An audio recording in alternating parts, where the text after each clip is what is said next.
आज की वीडियो में हम Gujarat state fertilizer and chemical limited के बारे में बात करने वाले हैं। तो बेसिकली इसके नाम से पता लग रहा है कंपनी फर्टिलाइजर्स और केमिकल सेक्टर में काम करती है। तो आज हम इसके कुछ फंडामेंटल और टेक्निकल ओवरव्यू देखते हैं।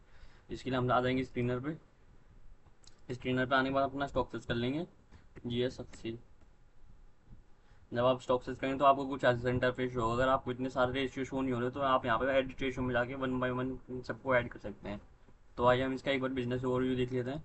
तो जब आप इसका बिजनेस ओवरव्यू खोलेंगे तब आप इसमें देखेंगे कार्पोलैक्टम में ये मार्केट लीडर है और इसका 78% बिजनेस फर्टिलाइजर से आता है और रिमेनिंग 22% इंडस्ट्रियल प्रोडक्ट जैसे कि कार्पोलैक्टम, नायलॉन 6, नायलॉन चिप्स और मेलामाइन, मेथनॉल आदि प्रोडक्ट से आते हैं। इनका उसने बिजनेस रेवेन्यू तो ये तो हो गया इसका करंट रेवेन्यू। लेकिन जब आप इसके फ्यूचर प्रोजेक्ट देखेंगे तब आप इसमें देखेंगे कई सारे केमिकल प्लांट लगाने का देख रहे हैं। जैसे इसमें मेनली आता है अमोनियम सल्फेट के, सल्फ्यूरिक एसिड और ये फॉस्फोरिक एसिड और यूरिया के प्लांट आते हैं। और इसके अलावा जो इसका जो मेन एक और प्लांट है वो ग्रीन हाइड्रोजन प्रोजेक्ट पे काम कर रही है।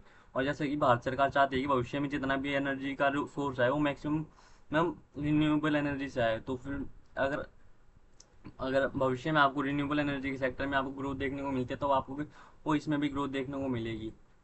तो ये तो हो गया इसका कुछ बिजनेस ओवरव्यू। आज हम इसके कुछ फंडामेंटल और टेक्निकल देखते हैं कि वो क्या कह रहे हैं। इसके लिए हम वापस आ जाएंगे। मार्केट कैप 9,000 करोड़ का है, मतलब कंपनी एक मिड कैप कंपनी है। स्टॉक भी 16 का है, इंडस्ट्री भी 30 का है। तो पी रेशियो के हिसाब से स्टॉक अभी अंडर वैल्यूड है। ग्राम नंबर 319 का है, करंट ट्रेडिंग प्राइस 237 का है। तो ग्राम नंबर के हिसाब से भी स्टॉक अभी अंडर वैल्यूड है।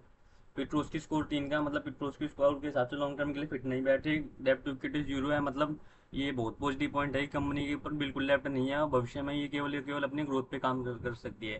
फेस वैल्यू 2 की है, मतलब वो इंडिकेट कर रहा है कि इसने पास्ट में इसने कई बार स्टॉक स्प्लिट दे चुकी है और भविष्य में आपको एक और स्टॉक स्प्लिट दे सकती है। डिविडेंड डील इसका 4.5% का, जो कि एक बहुत पॉजिटिव पॉइंट है, जो इंडिकेट कर रहा है कि कंपनी लगातार प्रॉफिट बना रही है और अपने प्रॉफिट में से एक स्पेसिफिक पार्ट अपने शेयर होल्डर्स को दे रही है। रिटर्न ऑन इक्विटी 5% का, रिटर्न ऑन कैपिटल इम्प्लॉयड 5% का, जो कि बहुत ज़्यादा कम माना जाता है। और आप मिनिमम कम से कम रिटर्न ऑन इक्विटी 10% से ऊपर होना चाहिए। तो return on equity, return on capital employed के बेस पे ये कंपनी हमारे लिए फिट नहीं बैठ रही है। नेट कैश फ्लो भी नेगेटिव है, जो कि हमारे लिए एक नेगेटिव पॉइंट है। ये तो हो गया इसका कुछ फंडामेंटल चीज़। आइए हम इसका प्राइस देखते हैं, इसका प्राइस भी करंट में क्या कह रहा है। आप जब इसमें आएंगे तो आप देखेंगे तो 200 DMH का 230 के आसपास है और 250 DMH का 238 के आसपास है। और करंट ट्रेडिंग प्राइस 236 है। तो अपने डेली मूविंग एवरेजेस के हिसाब से करंट में अभी अच्छे खासे प्राइस पे मिल रहा है। और आप देखेंगे कि अपना ऑल टाइम इसका ऑल टाइम हाई 318 के आसपास है।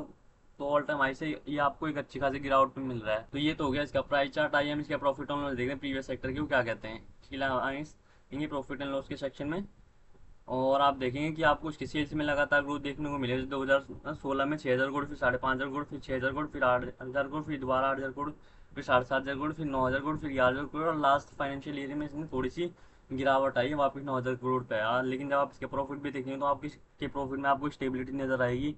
ऐसे 490 करोड़, फिर 565 करोड़, फिर 750 करोड़, फिर 321 करोड़, फिर 571 करोड़ और फिर 1,321 करोड़, फिर 1,588 करोड़, फिर लास्ट फाइनेंशियल ईयर इसमें आपको ऑपरेटिंग प्रॉफिट में भी आपको गिरावट देखने को मिली है, जो कि जिसका मुख्य कारण है कि अपने एक्सपेंशन पे काम कर रही है। तो इनका जो एक्सपेंस है ना वो बढ़ा है और रेवेन्यू कम हुए। तो भविष्य में अगर जो इसके फ्यूचर में जो एक्सपेंशन प्रोजेक्ट है वो जब रेवेन्यू जनरेट करने लग जाएंगे तो आपको इसके रेवेन्यू और प्रॉफिट दोनों में आपको ग्रोथ देखने को मिले। तो ये तो हो गया प्रॉफिट एंड लॉस। आइए हम इसके इन्वेस्टर्स देखते हैं, शेयर होल्डिंग पैटर्न क्या कहते हैं।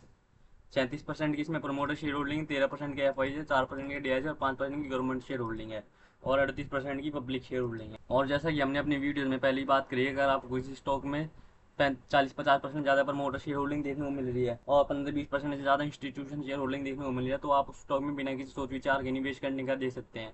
हालांकि ये कोई एकमात्र डिसाइडिंग फैक्टर नहीं है, और भी कई सारे फैक्टर होते हैं जो किसी भी स्टॉक के प्राइस एक्शन पे प्रभाव डालते हैं। तो ये तो हो गया इसका फंडामेंटल से। आइए हम एक बार इसका चार्ट देखते हैं, इसका चार्ट क्या कह रहा है। तो जब आप इसका चार्ट खोलेंगे तो आपको कुछ ऐसा इंटरफेस होगा जिसमें हमने कुछ सपोर्ट रेजिस्टेंस बना रखे हैं। इसमें इसका करंट लेटेस्ट सपोर्ट आता है 223 के आसपास, लेटेस्ट रेजिस्टेंस आता है 261 के आसपास और उसका ऑल टाइम ही आता है 318 के आसपास। तो आप करंट में देखेंगे तो अपने इसके ऑल टाइम हाई से 25% की गिरावट पे मिल रहा है। और जब आप इसका सेकंड सपोर्ट देखेंगे तो सेकंड सपोर्ट 194 पे, थर्ड अप सपोर्ट इसका 176 पे और फोर्थ सपोर्ट आता है इसका 147 के आसपास। ये तो होगी इसके सपोर्ट रेजिस्टेंस। आइए हम इसका RSI देखते हैं। इसका RSI देखेंगे तो इसका RSI का करंट में 45 के आसपास है, जो कि इंडिकेट कर रहा है कि स्टॉक अभी बाइंग जोन में है। अगर आपको कोई फ्रेश बाइंग करनी हो तो वो आप करने का देख सकते हैं। और समोस लेटर देखें तो आपका समोस लेटर भी आपको ये इंडिकेट कर रहा है। तो ये तो हो गया इसका सपोर्ट रेजिस्टेंस। और कुछ टेक्निकल चार्ट आइए हम इसका वो देखते हैं। मार्केट सेंटिमेंट क्या कह रहे हैं। इसके लिए हम आएंगे एनएससी की वेबसाइट पे। एनएससी की वेबसाइट पे आने के बाद यहाँ पे आएंगे हम रिसोर्स के सेक्शन में, सिक्योरिटी वाइज प्राइस जोन में यहाँ पे आने के बाद हम अपना स्टॉक सर्च कर लेंगे जीएस और 1 मंथ का डाटा खोल लेंगे। जब आप इसका 1 मंथ का डाटा खोलेंगे तो आप इसमें देखेंगे कि जिसमें जो टोटल ट्रेड हो रही है इसमें डिलीवरी परसेंटेज आपको थोड़ा कम देखने को मिल रहा है। जो जैसे आप देखेंगे 39%, 40%, 38%, 37%, फिर 38%, फिर 42%, फिर 43%, फिर 39%, फिर 27%, फिर 26%, फिर 37%, फिर 30%, जो कि आपको ये इंडिकेट कर रहा है कि इसमें आप अभी शेयर करंट में सेलर्स आप यहाँ आपको भविष्य में थोड़ी और गिरावट देखने को मिल सकती है आने वाले 1-2 हफ्तों के अंदर। तो ये तो होगी इसके मार्केट सेंटीमेंट। आई हम देखते हैं अगर हमारे को इसमें कोई फ्रेश एंट्री लेते हो वो हम कहाँ लेंगे।